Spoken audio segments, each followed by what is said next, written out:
Hey guys, hello and welcome back to another Star Wars video. It is I coming at you once again, your friend and your favourite galactic hostess, Star Wars Meg.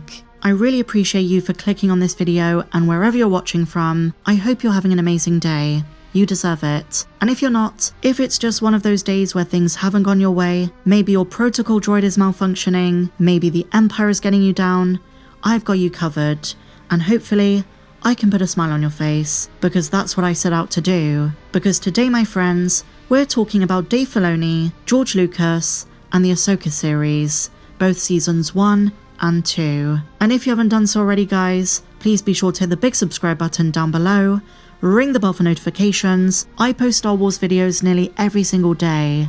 News, speculation, you name it, this is your one-stop shop for everything galaxy far, far away. But no more jibber jabber. Let's dive straight in. So, something which doesn't get talked about enough is how Ahsoka has a lot of callbacks and references to the Phantom Menace. Whenever there's a new Star Wars movie or a show, something we love to talk about as a fandom are the pre-existing Star Wars stories that inspired it. For instance, The Force Awakens was heavily inspired by A New Hope.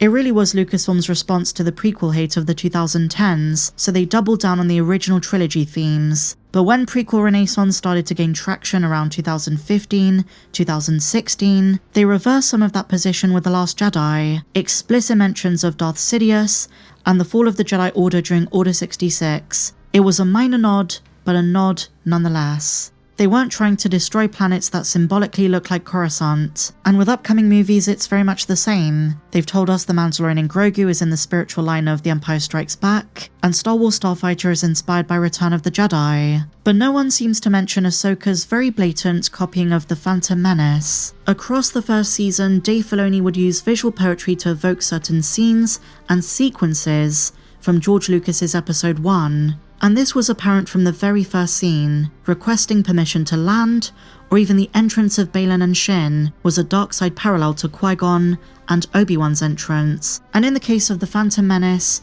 it was obvious these two were Jedi ambassadors.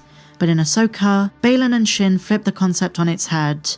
When they're assumed to be Jedi, Baylan responds that they're not, and they go to town in a very similar way that Qui-Gon and Obi-Wan did with those battle droids. Then there is someone like Shin Hati, who on multiple occasions evokes Darth Maul, in certain shots, with the spy probe droid on Lothal, and the more controversial choice to stab Sabine, which I guess is supposed to rhyme with what happened to Qui-Gon, but to be honest, that was probably one of Dave Filoni's worst decisions, especially coming from the same guy who just a few years ago perfectly explained the significance of Duel of the Fates. In the behind the scenes of The Mandalorian Season 1, he explained why the Episode 1 duel was so important, how it's a duel of the fates because the outcome of the fight would determine the future of the galaxy.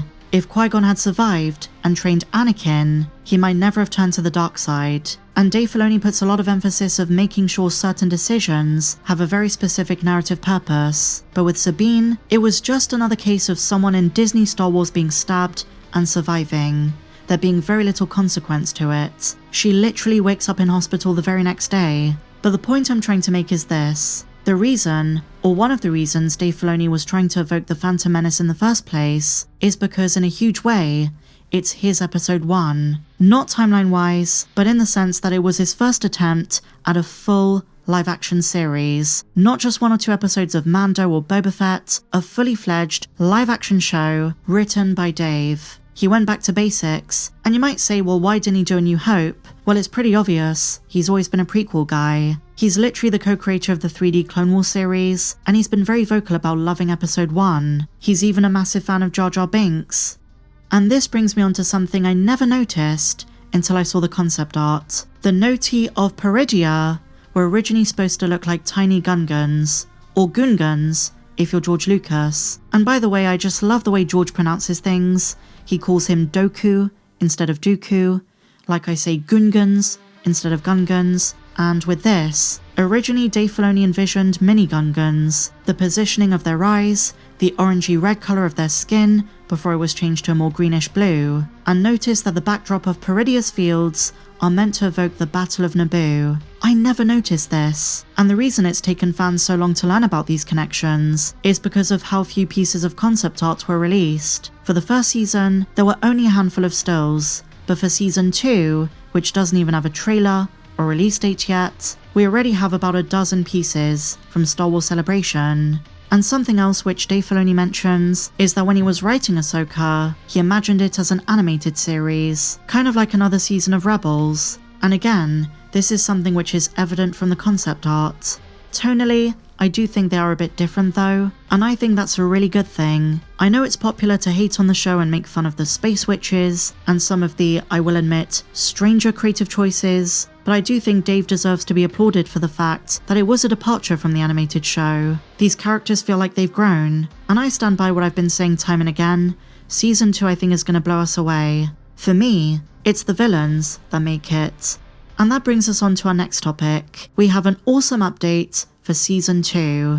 Ahsoka's second season could feature a Star Wars Jedi Games connection. As we're all waiting for the third installment of the Fallen Order trilogy, we can look forward to small connections, small references, and just to put this out there before you make any assumptions, unfortunately I'm not talking about Cameron Monaghan's Cal Kestis. I really wish I was, but I'm talking about a Stormtrooper variant. So do you guys remember the other day, there are a few leaks from a content creator known as the Happy Healthy Human? Well, he's back, and as spotted by a few keen-eyed fans, he mentioned using the E11 blaster rifle in the second season, and this is used during the Battle of Dathomir. The weapon has appeared in the Kenobi show, in Andor, in Rebels, across Star Wars media, but the most interesting thing he noted is that he said on his first day on set, he was a quote, bazooka trooper. And in response, Star Wars fans reacted how they react, they connected the dots, and realized he's going to be playing an Imperial rocket launcher stormtrooper, just like in Battlefront 2 and the Jedi games. In Andor,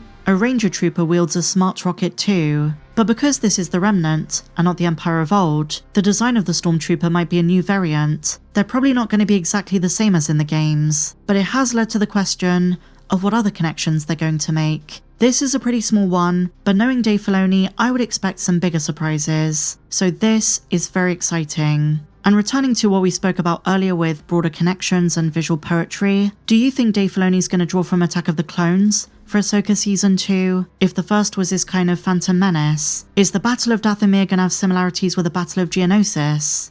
A lot of people these days like to talk about negativity. I've been accused of being way too negative at times, but let me just tell you this. There are 2 Star Wars projects, maybe 3, but 2 main ones that I'm most excited about: Ahsoka and Star Wars Starfighter by Sean Levy. And if Project Hail Mary is anything to go by, it's proof that directors who fans didn't believe in that case it's Phil Lord and Chris Miller, can pull off incredible things, and people seem to love that movie. The third project is the 50th anniversary of A New Hope, so not really a new Star Wars story, but I'm so excited for next year's hype. What do you guys think? But with that said, my dear friends, share your thoughts on all of today's updates in the comments down below. Did you make these connections between Ahsoka and the Phantom Menace? Are you excited for the second season? And if you enjoyed this one, my friends, please be sure to give me a big fat thumbs up, subscribe if you're new, and may the Force be with you always.